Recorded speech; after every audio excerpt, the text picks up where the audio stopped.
So tonight is part 9 in our series of Thou Preparest a Table Before Me on wild harvest edibles. And as we usually have, the edibles also have some therapeutic properties associated with them too, which Hippocrates said, let food be your medicine and let your medicine be your food. We just want to remind you that if you're navigating a health challenge and want to implement anything that we talk about tonight, it's for educational purposes, and that you should do your own due diligence in researching it before implementing it necessarily. And be sure to enlist a healthcare provider that has a similar philosophy of care that you do, so that you can move forward in a positive fashion. So the thing that we're going to talk about tonight to start with is called Smartweed. So Smartweed is also called lady's thumb or heart's ease or red shank. So there's several different names for it. It's actually in the buckwheat family, Polygonum persicaria and maculosa. There's some other varieties too that are found in the water. But it's also known as knotweed because of the areas on the stem. You can see where the arrow is there on that black fabric there, kind of a knotty node there. So it can grow to 3 feet tall in a particular bunch. Typically it's not that tall. Usually it's kind of low and creeping to the ground. But the leaf nodes have a papery thin membrane that wraps the joint. And you can see that where the arrow is pointing, where the leaves are coming out of the leaf node. It starts out as it does on the left there. You can see some white clover kind of growing down below it there, but has kind of a little dark chevron on the leaf. And it's growing up there a little bit. And as it ages, it becomes more and more peppery. Earlier on in its growth stages, it can be used as a putter, so you can eat it. You can eat it green or cooked. And then as it grows, it blossoms and shows a very pretty pink blossom. So you got a nice up close look of it there.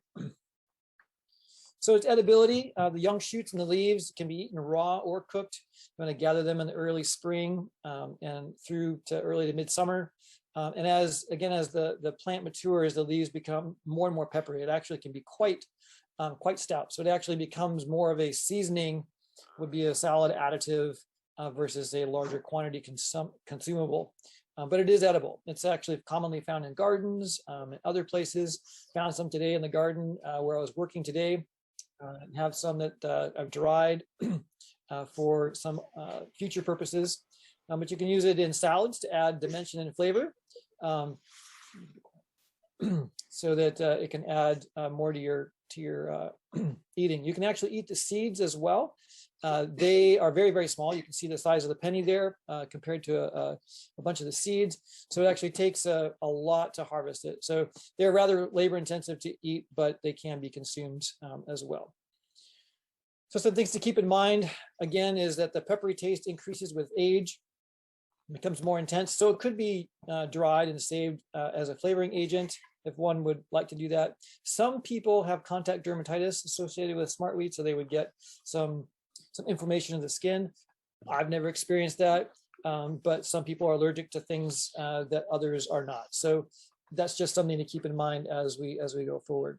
So as far as it being a high volume consumable, not necessarily, but it is another thing that you can toss into your wild salad, eating your greens or eating your weeds.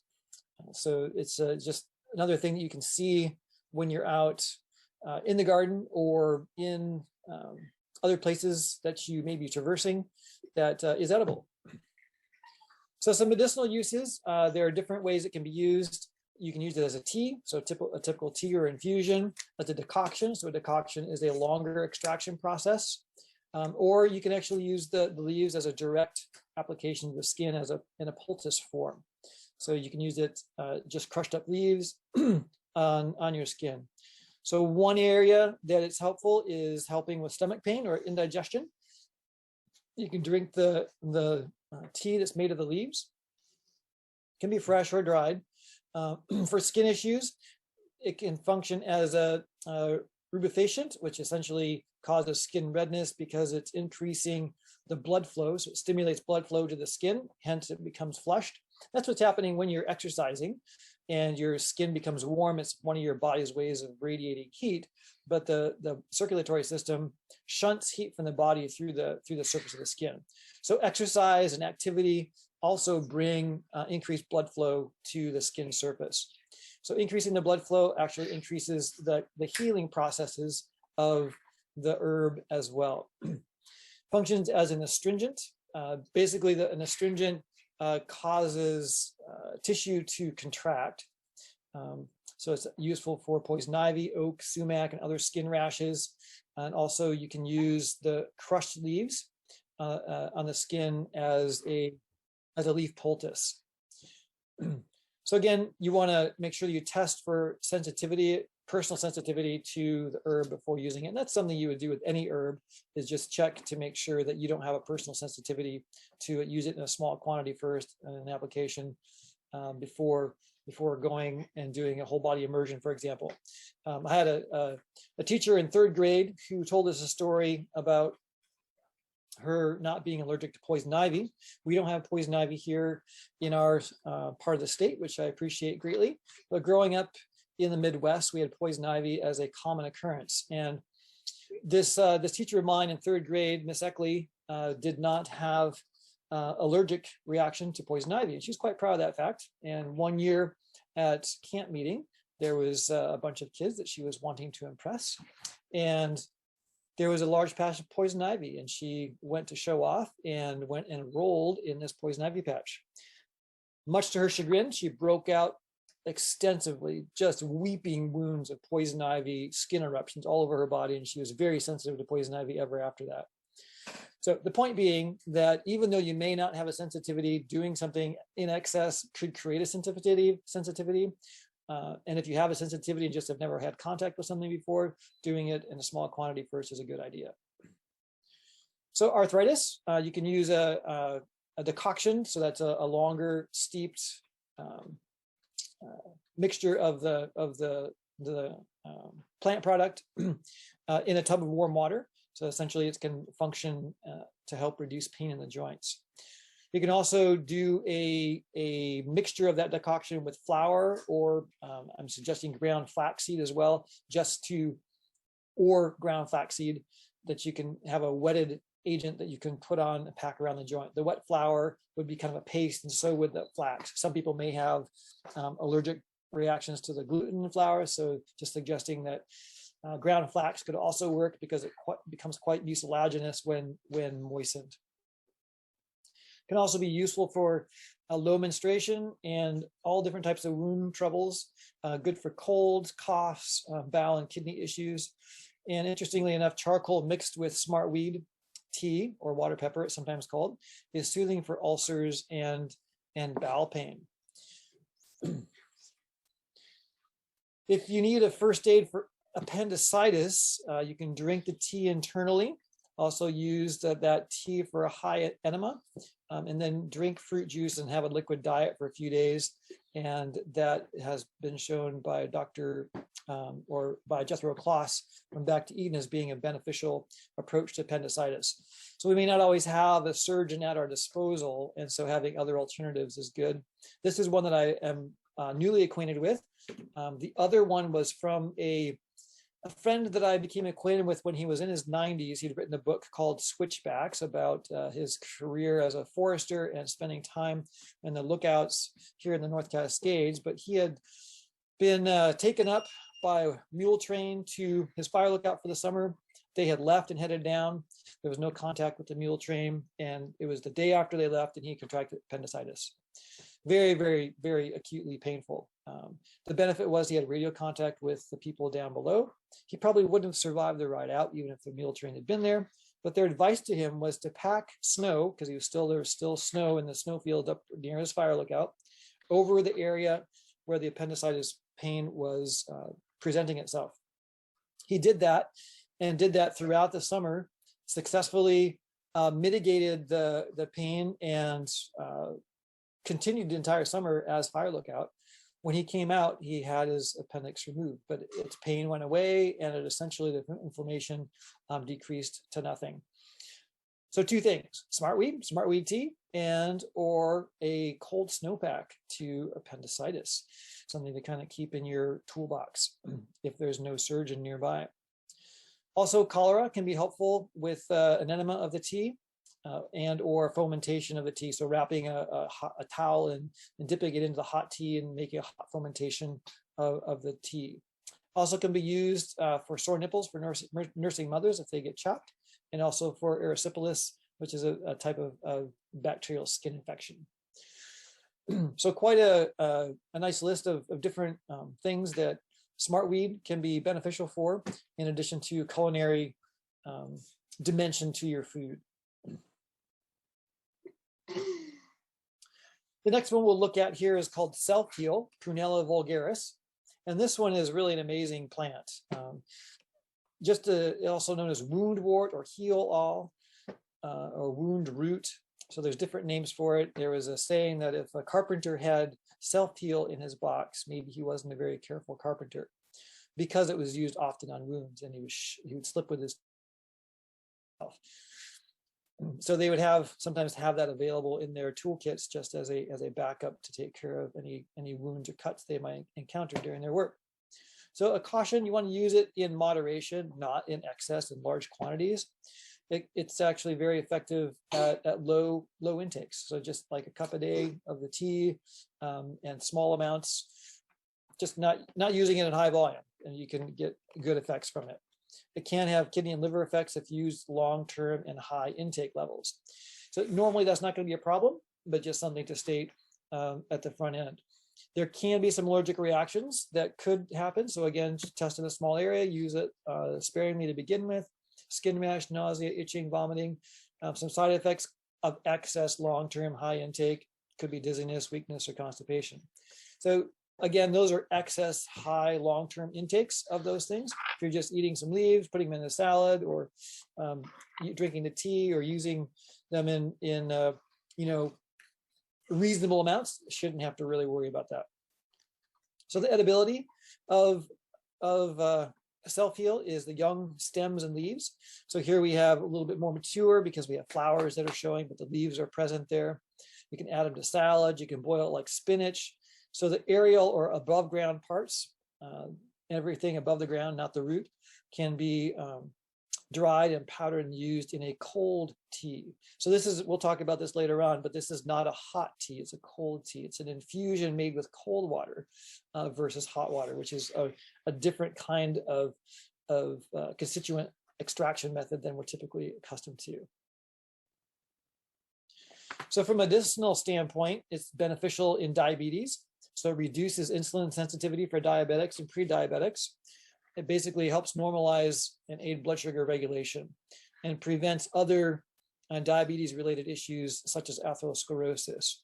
It's also beneficial for cold sores and herpes. So that's herpes simplex 1 and 2. And it therefore has antiviral properties associated with it. Basically what it does is it prevents viral infection of host cells and helps to reduce outbreaks of the herpes virus when they occur. So cold sores typically happen in the lips, and other herpes can be found in the genital areas. Also, it can be helpful for cancer. It basically functions by inducing or actuating apoptosis, which is programmed cell death. And this is one of the primary features of cancer, is that the cells don't know when to stop producing, and they don't have a lifespan that typical cells do. All our cells have a lifespan. The most rapidly regenerating tissue is in our eyes. Skin is very fast as well. Bones are the slowest regenerating tissue. Take about 10 years to regenerate all our bone cells completely. So it slows tumor growth or stops it when you're using Self-Heal. That's either in the capsule form or in the cold tea that's made of Self-Heal.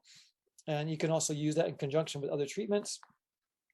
You know, whenever you're using another additional therapeutic modality, it can be helpful to have your doctor in the know on that, unless there can be some contraindications potentially. Just smart to have people aware of that. So again, enlisting someone in your healthcare that you feel confident has a similar view of your treatment as you do. functions as an immune stimulant in addition to that. So regular use of the tea or the herb stimulates immune system function. And actually it's been shown to be not only a stimulant, but an immune modulator. And what that means that if you have an excessively high immune system, it tends to bring it down to its normal levels. And if you have an underactive, it can bring it up and make it more functional. So it's actually indicated as an immune modulator rather than strictly a stimulant. So in some cases, it does function as a stimulant, but not exclusively. So it can help reduce swollen glands and aid in detoxification. And it has beneficial components for various cancers that are immune related, as well as other infection types. So I found it very interesting that it had antiviral effects, anti-cancer effects, particularly immune stimulant and viral effects. But we'll see that a little bit more here too, just given the day and age that we live.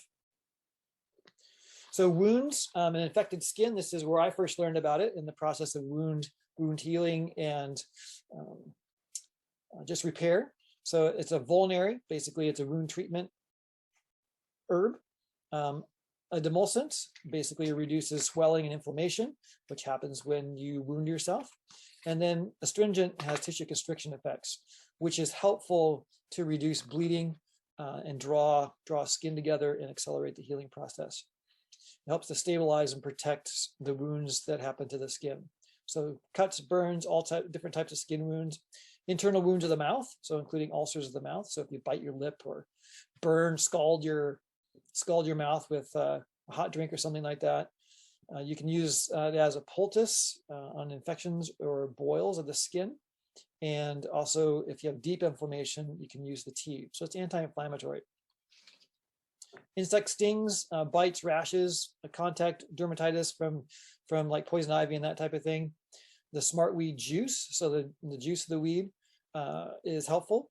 So soothing and calming, helps reduce the itch of the bites and the stings. And you can also use just a crushed poultice for larger areas of the skin that might be affected. And then again, the antiviral effects are quite pronounced. So they can prevent viral infection and viral load increase even in HIV, interestingly enough. It inhibits the growth of virus in the body and prevents outbreaks. It basically inhibits and prevents viral replication and halts the disease process. So basically puts it into a state of stasis, presentation of symptoms. You have asymptomatic, you essentially aren't sick. If you can treat that with the use of self-heal using its antiviral properties. So again, in this day and age, it's good to know what different types of things in the natural world have antiviral properties, because that seems to be the rage these days. Again, respiratory infections, so it's immune system strengthening. It helps to fend off upper respiratory infections, which is one of the things that we saw happening here in the last year. Sore throats, helps to soothe them. Abscess tonsils, that's a pretty far advanced stage of something like tonsillitis or other tonsil infections. Very painful, but can be helpful for that. So use the tea of self-heal. Other chronic inflammation and allergies can be abated by the use of self-heal tea. So again, it's an immune modulator, helps to regulate the immune response. So that's either up if it needs to be up or down if it needs to be down. So it fluctuates with the body's needs. Don't know how plants do that. God put them in there to do that. So immune modulation is a unique characteristic of some forms of plant derivatives and plants themselves. So they're helpful for chronic inflammatory conditions and allergies. So it doesn't cure them, but it can definitely modulate the severity of the symptoms associated with them. So hypertension and kidney issues can aid kidney function primarily through diuretic effects.